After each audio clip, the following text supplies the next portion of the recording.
meus queridos. Nós vamos hoje para o 5º estudo dessa série de palestras sobre finanças, esse tema tão maravilhoso que a palavra de Deus exaustivamente deixou bem claro para que nós andássemos segundo a vontade do Senhor. Bem, nós vamos tratar hoje então sobre contentamento e prosperidade. Quero repetir algo aqui que falei nos outros encontros. Ninguém quer ser tratado em finanças. Ninguém. Nós temos, às vezes, algumas vontades, especialmente quando nós temos problemas com o dinheiro, aí surge um desejo de aprender. Mas estes apertos são apertos patrocinados pelo Senhor para que nós tenhamos o nosso coração no lugar certo. Porque onde estiver o teu tesouro, lá estará teu coração. E muitas vezes o nosso coração está em coisas que não glorificam o Senhor. A despeito da gente achar que sim. Então, se você está interessado em que o Senhor trabalhe o seu coração nas finanças, é porque o Senhor fez isto. Porque, como eu disse, naturalmente ninguém gosta. Nós queremos nos manter como nós estamos e Deus tem que mudar a nossa vida financeira. Então, não funciona dessa maneira. Porque o amor do Pai, o amor de Abba, é um amor disciplinador. Então ele precisa nos levar à disciplina e mostrar que nós não sabemos trabalhar com isto, com os nossos sentimentos. Ou nós somos avarentos, nós somos perdulários, ou nós temos medo do futuro. Então cada um se encaixa numa situação. E dentro desse aspecto de finanças, não há formatura. Nós sempre estamos necessitados da graça para que o Senhor nos instrua a cada dia no assunto. Há uma luta travada em nossa mente e ações para que as nossas ações sejam formatadas para sermos marionetes do sistema do consumismo. Precisamos da renovação da nossa mente, conforme está em Romanos 12:2. Precisamos que a graça opere e nós sejamos transformados, segundo a vontade do Senhor, para que haja glorificação, para que haja o assunto que nós vamos tratar hoje, sobre o contentamento e prosperidade. Não vos conformeis com este século, mas transformais-o pela renovação da vossa mente, para que experimenteis qual seja a boa, agradável e perfeita vontade de Deus. Conformar com esse século. Muitas vezes, inocentemente, nós imaginamos que nós não estamos conformados com esse século. E quando abrimos a palavra, nós vemos que muitas atitudes nossas em finanças são conformações adquiridas pelo sistema, aprendidas e seguidas muitas vezes rigidamente por ele. E achamos que está tudo certo. E muitas vezes, quase todas as vezes, nós estamos errando, porque nós não conhecemos a palavra. Os filhos amados por Abba são contentes, pois a graça nos sustenta plenamente, pois o Senhor, nosso dono, suplirá todas as nossas necessidades.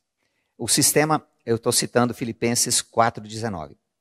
O sistema visa levar-nos a uma insatisfação, levar-nos a um desejo de aceitação, de consumo. Olha o texto. E o meu Deus, segundo a sua riqueza, em glória, há de suprir em Cristo Jesus cada uma de vossas necessidades. Dele, por ele, para ele são todas as coisas. Em Cristo nós temos o suprimento necessário para que o nosso coração encontre descanso. Como eu citei, Gustavo Cerbasi disse assim: a posse de bens materiais nunca nos trará felicidade. A despeito que nós regulamos prosperidade financeira com felicidade, com sossego. E depois ficamos com medo de perder o que a gente tem. Esse texto a seguir, Provérbios 23, olha o que ele diz. Não te fatigues, uma tradução diz assim, não morra, não se desgaste, não se arrebente para enriqueceres. E não apliques nisso a tua sabedoria. Porventura fixarás os teus olhos naquilo que não é nada. Olha o que a palavra do Senhor está dizendo. Você fixar o desejo de enriquecer é fixar os olhos naquilo que não é nada, porque certamente criará asas, voará ao céu como águia. Queridos, e nós somos induzidos a fixar os nossos olhos onde não há nada. Nossa filha era bem pequena e nós perguntamos a ela o que ela desejaria estudar. Ela disse assim, eu quero ser, parece que ela falou médica.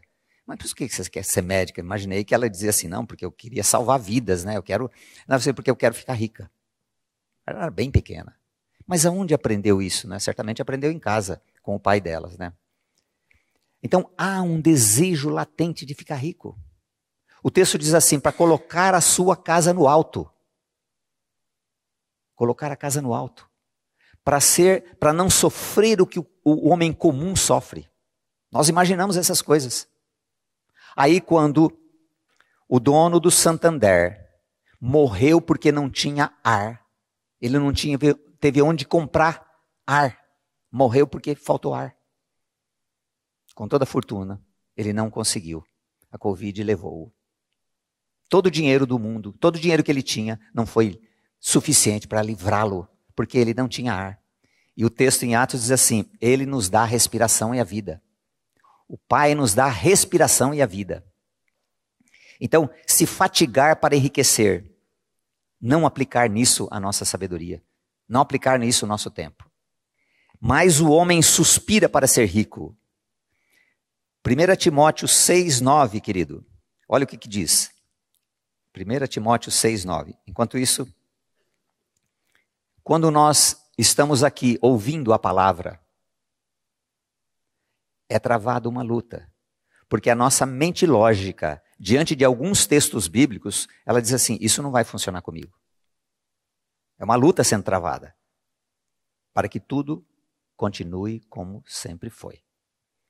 1 Timóteo 6,9. Ora, os que querem ficar ricos caem em tentação e em cilada.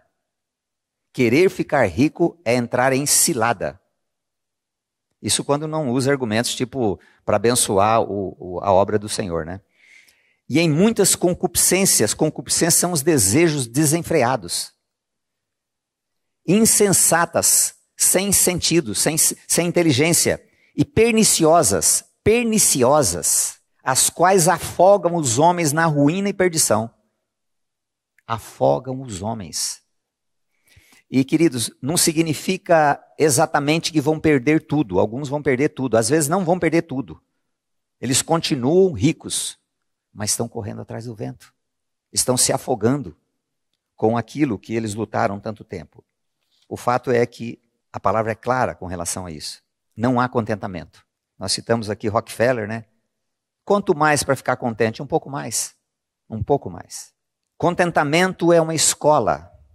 É uma escola em que nós fomos matriculados pela vida de Cristo em nós, através da nossa morte e ressurreição. E o Senhor quer tratar conosco. Olha o que Paulo diz aí em Filipenses 4, 11 a 13. Dizendo que ele está aprendendo. Não digo isto como por necessidade. Ele está dizendo sobre oferta. Porque já aprendi a contentar-me com o que tenho. Sei estar abatido e sei também ter abundância. Em toda maneira, em todas as coisas estou instruído, tanto a ter fartura como a ter fome, tanto a ter abundância como padecer necessidade. Posso todas as coisas em Cristo que me fortalece. Aprendi a contentar-me com o que tenho, sei estar abatido. Às vezes quando a pessoa vê esse texto, fala assim, Senhor, acho que essa parte aí do estar abatido, passar necessidades, isso aí eu já estou bem, agora estou precisando da outra parte, né? E às vezes não, ainda precisa continuar nessa parte de passar necessidade. E é interessante que a questão da necessidade, o que é necessidade? Porque as necessidades, a necessidade de um homem do nosso tempo, ela é extremamente superior aos homens de um tempo passado. Então as necessidades, elas estão cada vez mais aumentando as necessidades. Então quando vai parar essa necessidade? É necessidade ou é um desejo? Com relação ao desequilíbrio financeiro, interessante, uma pessoa até citou isso essa semana, conversando comigo, falou, olha, eu estava ouvindo você disse que a pessoa ela não fica desequilibrada financeiramente, fica devendo por causa de coisas básicas. Dificilmente é porque ela comprou muito feijão ou muito filé. Geralmente, a não ser que aconteça alguma coisa, de um desemprego, né? Alguma coisa assim. Mas geralmente é por coisas que ela imagina que são necessidades dela. E na verdade são desejos. Então aprender a contentar com o que eu tenho. Uma coisa que tenho passado para as pessoas que se encontram em dívidas enormes é a questão desse contentamento. Porque imaginamos que esse contentamento vai vir quando as coisas estiverem todas certas. Mas será que é assim? Será que é assim que o Senhor quer fazer conosco? Ele quer tratar o nosso coração. Porque muitas vezes, ou quase todas as vezes, a não ser alguma tragédia que aconteceu, eu sou o responsável por aquilo.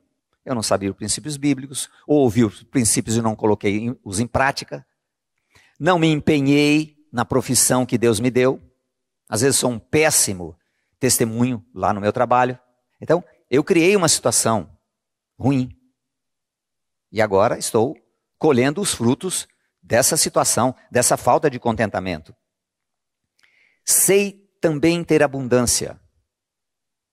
Senhor, eu não sei ter abundância. Eu preciso da tua graça. Por isso que eu disse que é uma escola que não tem formatura. Sempre a gente está sendo tentado a uma série de situações com relação ao dinheiro. Em todas as coisas estou instruído. Senhor, eu preciso da tua graça para ser instruído em todas as coisas.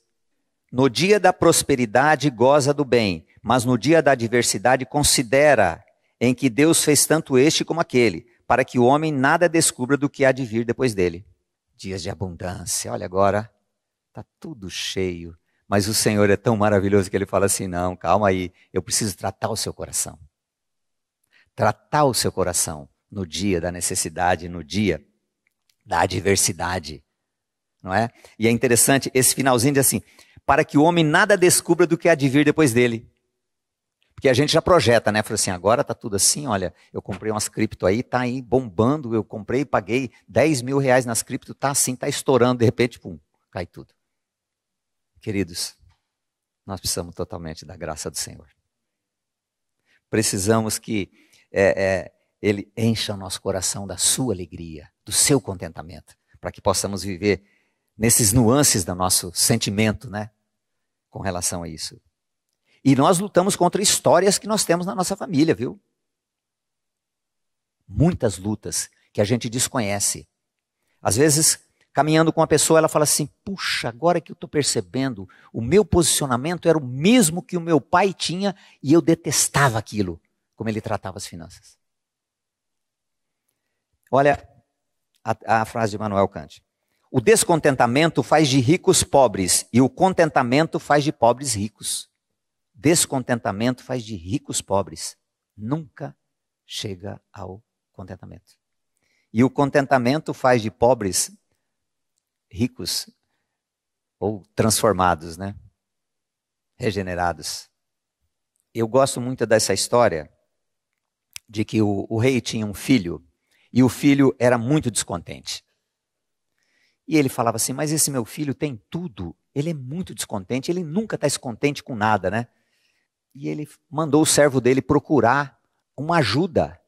E disse assim, procure um homem que seja feliz no meu reino. E aí o servo foi procurar um homem que fosse feliz no reino dele, e esse homem desse uma camisa para ele, para que o filho dele usasse a camisa do homem feliz e fosse feliz. Aí sai o servo na procura. Ele passou aqui pela primeira igreja batista e não achou ninguém pelo jeito. Porque ele viu um camarada da igreja aqui e falou assim, esse cara é feliz, parece que era o Barba. E ele falou assim, nossa, ele está sempre rindo, sempre brincando. Aí ele pegou, ficou lá atrás do muro na casa dele, escutou umas coisas e falou, não é. Levou 0. Aí foi em outro lugar, viu um homem feliz e falou assim, esse homem é feliz. E foi ficando do lado ali e viu que não era feliz. Depois de dias procurando, ele escutou um homem cantando, num dia que não estava muito quente não. E ele falou assim, que homem que está cantando num dia como esse, né? Um dia que está meio nublado. E ele chegou, aquele homem estava cavando uma trincheira. E aquele homem estava lá embaixo, cavando a trincheira. E ele disse assim, olha, querido, O rei manda dizer a você que você dê uma camisa para que o filho dele seja feliz usando a sua camisa, porque o senhor é um homem feliz, sim, eu sou muito feliz, sim. E aquele homem olhou para cima e falou assim, mas eu não posso ajudar. E o servo do rei disse assim, mas você pode ajudar, é o rei que está pedindo. Ele falou assim, eu não tenho uma camisa. Esperamos ter contentamento quando as coisas melhorarem. Na sequência, não somos ricos pelo que temos, e sim pelo que não precisamos ter. Não somos ricos pelo que temos, e sim pelo que não precisamos ter. Olhamos para o que temos e louvamos ao Pai, ou olhamos para o que falta? Em Provérbios 30, versículo 15, disse uma coisa bem interessante. Olhar para o que falta. Muito mais fácil do que louvar o Senhor por aquilo que nós temos. A sanguessuga tem 2 filhas, a saber, Dá. Há 3 coisas que nunca se fartam, sim. 4 que não dizem basta. A sequência fala da sepultura, mulher estéril. A sanguessuga, eu estava lendo sobre a sanguessuga, ela tem uma ventosa, ela tem a capacidade de sugar 500 vezes o tamanho dela. Não foi sem sentido que a palavra falou sobre a sanguessuga. E ela suga. Esse versículo fala da ganância. Ganância não tem limites. Na sequência do versículo diz assim, nunca basta. Nunca basta. Misericórdia é uma subcondição. Uma subcondição de dependência na ganância. E nada contra crescimento, sabe, projeção, sabe, nada disso. Nosso Deus é um Deus maravilhoso, abençoador. Ele é um Deus que traz os filhos, que transforma os filhos para ser prósperos, como nós vamos tratar na sequência. Mas a ganância, Ele quer tratar para que nós não sejamos subservientes e colocando outros nomes no que na verdade é ganância mesmo. Certo observador descreve a nossa sociedade como a sociedade do inextinguível descontentamento. Inextinguível descontentamento. Uma vez, pregando numa cidade próxima aqui, quando terminei o estudo, disse assim, alguém quer dar um testemunho com relação aos textos que nós tratamos aqui? A pastora veio para frente e disse assim, irmãos, eu quero falar da minha ganância. Eu tinha um apartamento que nós tínhamos comprado, estava quitado, e a ganância me fez vender aquele apartamento, porque eu achei que ele estava muito pequeno. Afinal, eu era pastora da igreja, eu morava num apartamento muito ínfimo, e eu vendi aquele apartamento, peguei o dinheiro e fiz um financiamento de 30 anos. E depois, nós não conseguimos pagar. Primeiro nós vendemos nosso carro, depois nós não tínhamos o que vender mais, eu perdi o apartamento. E eles moravam, naquela época que nós fomos lá, eles moravam no fundo da igreja.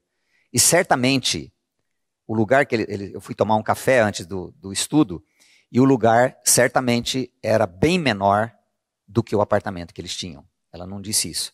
Então ela estava pedindo a Deus misericórdia pela vida dela, pela ganância dela fazer planos sem o conhecimento da palavra. E ela disse assim, hoje eu creio que o Senhor me revelou a minha ganância. E acabou perdendo o que tinha. E a gente vê muitas pessoas fazendo isso. Trocando algo que elas têm por um sonho, entra num sistema maluco e depois perdem o que têm. Subservientes ao sistema. Eclesiastes 6:7. Tem algo para ensinar para nós. Olha só que coisa triste. Todo o trabalho do homem para a sua boca. E contudo, nunca se satisfaz o seu apetite. Um outro texto diz assim, cobiçais e nada tendes, porque pedis mal e pedis para o vosso deleite. Todo o trabalho do homem é para a sua boca, e contudo nunca se satisfaz. Não há como, a nossa suficiência é Cristo. Que é a sequência. O contentamento não é autossuficiência, é Cristo, suficiência, a submissão a Cristo e seus propósitos. Nossa suficiência. E é interessante que o pai é tão amoroso que ele diz assim, 37:5 de Salmo diz assim, agrada-te do Senhor, deleita-te no Senhor, Ele concederá os desejos do seu coração. O desejo do Senhor é tomar toda esse desejo, essa cobiça e nos envolver com a sua graça, para que a vida dele projete aquilo que é a sua vontade. Aí os desejos vão ser realizados, os desejos que vêm da vida de Cristo. Não os desejos direcionados pelo sistema, pelo consumismo, ou seja lá pela inveja ou por outra coisa qualquer. Então não é a autossuficiência, mas a suficiência que vem do Senhor. Agora vamos tratar sobre a segunda parte, que é a prosperidade. A prosperidade reservada aos filhos amados de Abba. Aos filhos é reservada a prosperidade. O texto de Salmos 127:2. Será inútil levantar de madrugada, dormir tarde, comer o pão que conseguiram com tanto esforço. Aos seus amados ele dá enquanto dormem. Olha que pai maravilhoso. Ele trabalha para aquele que nele espera. Agora, a aflição de melhorar, de assim, ter uma suficiência, é uma canseira. Inútil, correr atrás do que é inútil, dormir tarde. Uma vez, Jorge Miller parou um irmão na rua e disse assim, irmão, não tenho visto você mais na igreja. Ele falou assim, não, eu tenho trabalhado muito, eu tenho 16 filhos. Então eu tenho que trabalhar muito. Ele falou assim, irmão, mas você precisa vir ouvir a palavra. Ele falou assim, não, mas eu preciso trabalhar. Ele falou, irmão, mas o que sustenta a sua vida não é seu trabalho, é o Senhor. Certamente aquele homem falou assim, é fácil para ele, não deve ter 16 filhos, né? Então, entende como a lógica nossa é muito fora do que a palavra fala. Imagina se eu parar de trabalhar, não é parar de trabalhar. Agora, o que é isso, né? Aos seus ele dá enquanto dormem. Nós temos um negócio, esse ano completa 46 anos. E é interessante, o Senhor me levou a orar dessa maneira. Senhor, faça com que os nossos clientes se lembrem de nós. E outro dia aconteceu uma coisa bem interessante, essa recente, e muitas acontecem assim. Uma pessoa que eu fiz um trabalho há 12 anos atrás, ela trabalhava numa multinacional e ela mudou de estado. Ela disse assim, lembrei de você, eu estou trabalhando hoje nos tratores aqui numa cidade em Goiás. Eu falei, Senhor, é tão maravilhoso, né? O que vai fazer uma pessoa depois de 12 anos lembrar que comprou uma peça sua? Aos seus ele dá enquanto dorme. Queridos, essa é a dimensão que o Pai quer levar a gente. É necessário fazer planos, é necessário organizar, mas o Senhor é que opera a sua vontade. Só ela é tudo aquilo que o Romanos 12:2 diz. Você não tem vontade de viver nessa dimensão? De Cristo, minha vida? O direcionamento em todas as coisas? Essa é a vontade do Pai. E o Pai se agrada quando o Filho tem a mesma vontade dele. Isso que ele quer colocar em nós. Vivemos nessa dependência. Quando eu penso assim, glória a Deus por isso, né? Porque eu fiz de tudo para que isso não desse certo. Mas depois de tantos anos, falei, Senhor, sustento maravilhoso que o Senhor deu nesse tempo todo. Quando tudo fechou, não se podia vender. Teve um tempo atrás que você não podia subir a mercadoria.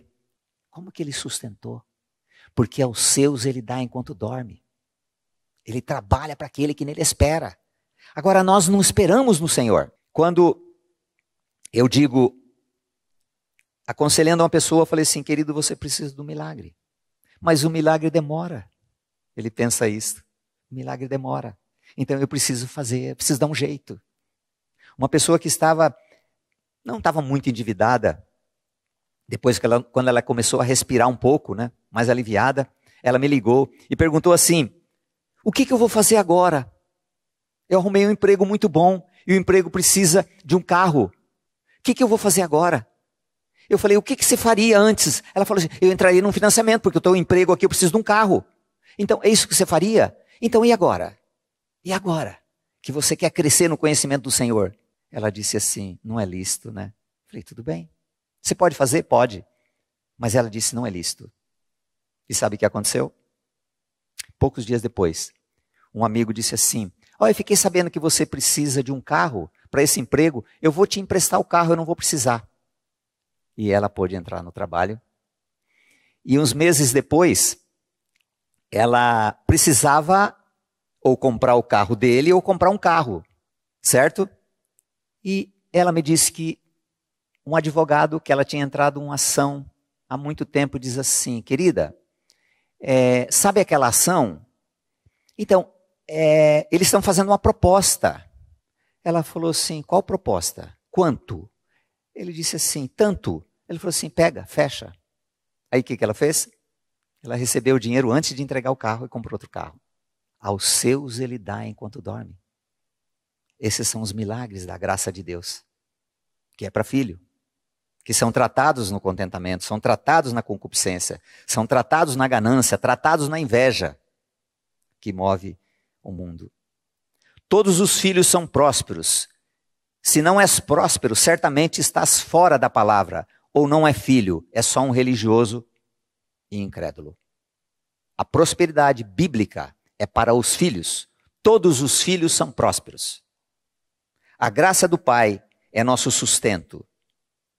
Ou acreditamos que o nosso sustento é o nosso braço, o nosso trabalho, ou qualquer outra coisa, nossa inteligência, nossa maneira de decidir as coisas. Aí o texto, onde João diz assim: amado Gaio, acima de tudo faço votos por tua prosperidade e saúde, como é próspera a tua alma. A vida de Cristo tem sido tudo na sua vida. Agora Ele quer que você seja próspero. Próspero em tudo. Alguma coisa na palavra que o Pai não cumpra?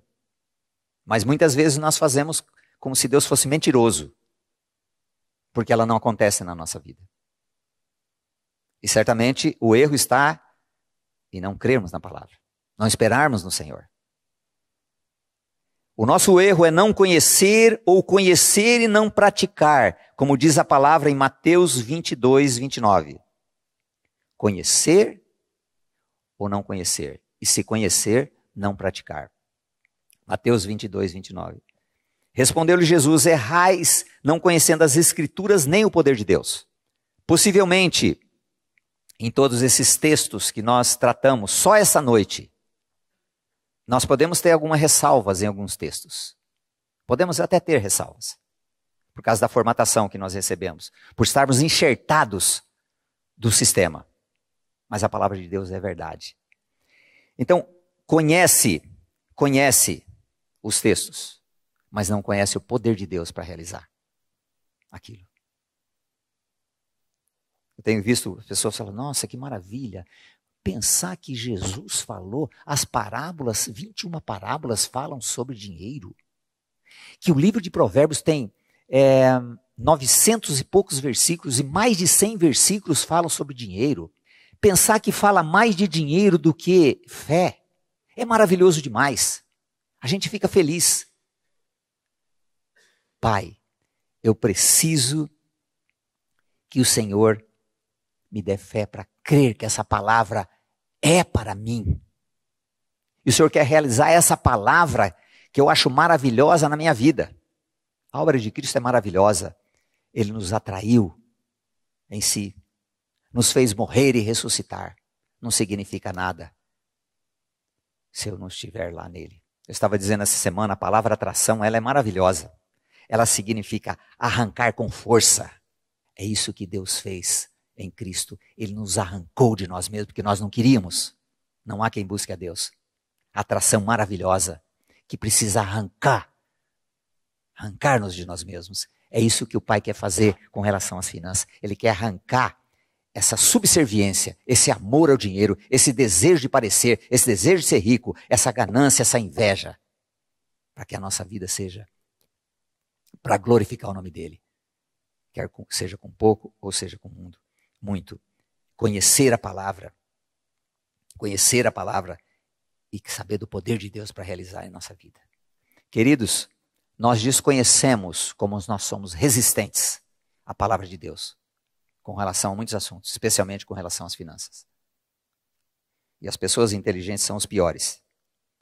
Prosperidade não é sinônimo de riqueza. Vocês já descobriram isso que eu estou falando sobre esse assunto, né? A maior prosperidade, isso é uma frase maravilhosa. Eu acho essa frase linda. Quem fez essa frase assim, teve um insight maravilhoso. A maior prosperidade é o contentamento. maior prosperidade ou contentamento. Até eu preciso pôr o nome de quem escreveu essa frase aí, mas deixa para lá. Contentamento. Contentamento, queridos. Lendo o livro dos mártires, não me lembro o nome dela, mas os cristãos estavam indo para o Coliseu, sendo devorado por feras. Por sinal, quando nós estivemos lá, aqueles audioguide diz assim, não há prova nenhuma que os cristãos foram martirizados aqui, nessa arena. Interessante, né? Mas essa irmã, ela estava grávida. E os irmãos não queriam que ela fosse para a arena. Ela disse assim, por que eu não sou digna de morrer pelo meu Senhor? E muitas vezes nós não queremos entregar nossas finanças ao Senhor. Pensar que menos de 40% das pessoas são dizimistas. Amor ao dinheiro. Medo de faltar o dinheiro. É uma subserviência. Queridos, amamos o dinheiro e não percebemos. E julgamos que somos isentos desse mal. Raiz de todos os males, diz a Bíblia. Errar, não conhecer a Escritura, nem o poder de Deus. Queridos, só o poder de Deus que tira o dinheiro, o mamon entronizado no nosso coração. Nós aprendemos durante esses dias que nós precisamos fazer contas. E eu digo para vocês, fazer conta não resolve. É necessário fazer? Não resolve. Se há entronizado o desejo de se viver independente de Deus nas nossas finanças. A prosperidade é ter um espírito agradecido pela vida de Cristo. A dádiva da prosperidade não é sinônimo de abundância de bens, mas sim da manifestação do contentamento, que é Cristo em nós, a esperança da glória. 1 Timóteo 6, 17 e 18. Manda aos ricos deste mundo que não sejam altivos, nem ponham a esperança na incerteza das riquezas, mas em Deus, que abundantemente nos dá todas as coisas para delas gozarmos. Você pode ver Eclesiastes, diz o seguinte, ao homem de Deus, ele dá prazer de gozar das coisas. Ao outro dá o quê? Sabe o quê? Trabalho para os afligir. Olha só, a bênção do trabalho é para afligir o homem que não descansa no Senhor. Só o homem de Deus goza daquilo que recebe do Pai. Que façam bem, enriqueçam em boas obras, sejam ricos em boas obras. Repartam de boa mente e sejam comunicáveis. Olha o desejo do Pai. A prosperidade vinda do Pai nos torna libertos da avareza e dispostos a repartir, a doar, a ser comunicáveis com as necessidades. Enriquecer em boas obras. Ó Senhor maravilhoso. Olha o plano maravilhoso que o Pai tem para nós. Ainda, em Salmos 112, 1 a 3, fala algo maravilhoso sobre a prosperidade. Aleluia, bem-aventurado o homem que teme ao Senhor e se compraz nos seus mandamentos, tem alegria. A sua descendência será poderosa na terra, será abençoada a geração dos justos. Na sua casa há prosperidade e riqueza. E a sua justiça permanece para sempre. Quando disse que ia falar sobre prosperidade, um teólogo disse assim, cuidado com esse assunto. Querido, a palavra do Pai está cheia de prosperidade. Prosperidade segundo a boa, agradável e perfeita vontade do Senhor. E ainda, nesse mesmo 112, no versículo 5, ditoso o homem que se compadece e empresta, ele defenderá a sua causa em justiça. Liberalidade, porque não pertence. Ele não é dominado por aquele que ele tem, mas pela graça ele domina aquilo que ele tem. Porque o grande desejo de Mamon é dominar. Ele não quer ser dominado, é uma divindade, ele tem que ser idolatrado. O agradecimento do homem próspero é sua marca. O agradecimento é a marca do homem próspero. Reconhece o Senhor em todos os seus caminhos, para que o Senhor endireite as suas veredas. e não será grandemente abalado. E aí, o agradecimento. Orai sem cessar, em tudo dai graça, porque essa é a vontade de Deus em Cristo Jesus. Você que está me vendo, às vezes você está numa situação difícil. O Senhor está permitindo que isso aconteça, para que trate o seu coração. Coração enganoso, cheio de desejos. Se ajoelhe hoje diante do Senhor e fala: Senhor, eu quero te dar graças, porque eu sou alvo do teu amor, e o Senhor tem permitido que isso aconteça comigo. E eu creio que o Senhor é suficiente de transformar meu coração e transformar essa situação no momento que o Senhor quiser. É necessário chegar diante do dinheiro e dizer assim: quem é você na minha vida? Eu desconheço. O Senhor quer tratar o coração empedernido. Empedernido significa endurecido. Endurecido. Porque se julga capaz de resolver os seus problemas. Agora, umas sugestões do Gary Inring. Esse é o Gary. Desenvolva um estilo de vida com limites, não de luxo. Cultive a generosidade e não a avareza. Até ele diz no livro dele assim, uma maneira de amenizar, diminuir a avareza é doando. Doando. Enfatize o valor pessoal mais do que as riquezas. Misericórdia, só pela graça isso, né? Invista no eterno, não apenas no temporário. Sugestões para uma vida contente e próspera, sob a orientação da vida de Cristo. Para finalizar, irmãos, quantos glória a Deus?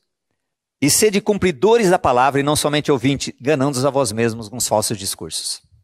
Agora, cada um de nós tem mais responsabilidade, porque agora conhece os textos bíblicos.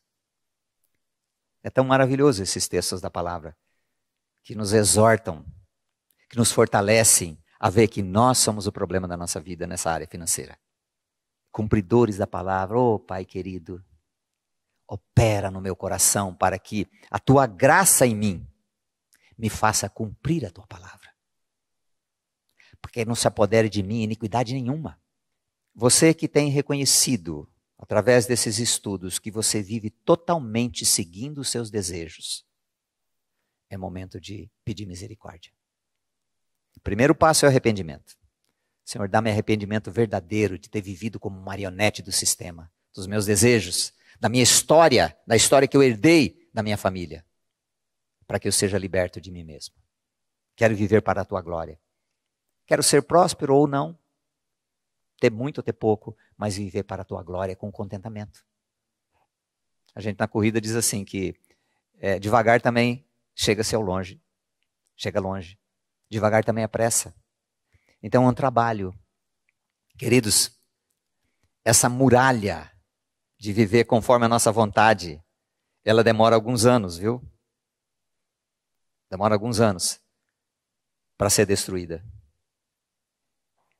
Mas a graça é suficiente de operar isto. É suficiente de destruir todos os castelos que nós estamos fazendo na areia, correndo atrás do vento, correndo atrás daquilo que não é nada. Aquele texto diz, correr atrás do que não é nada. Cumpridores da palavra e não somente ouvintes.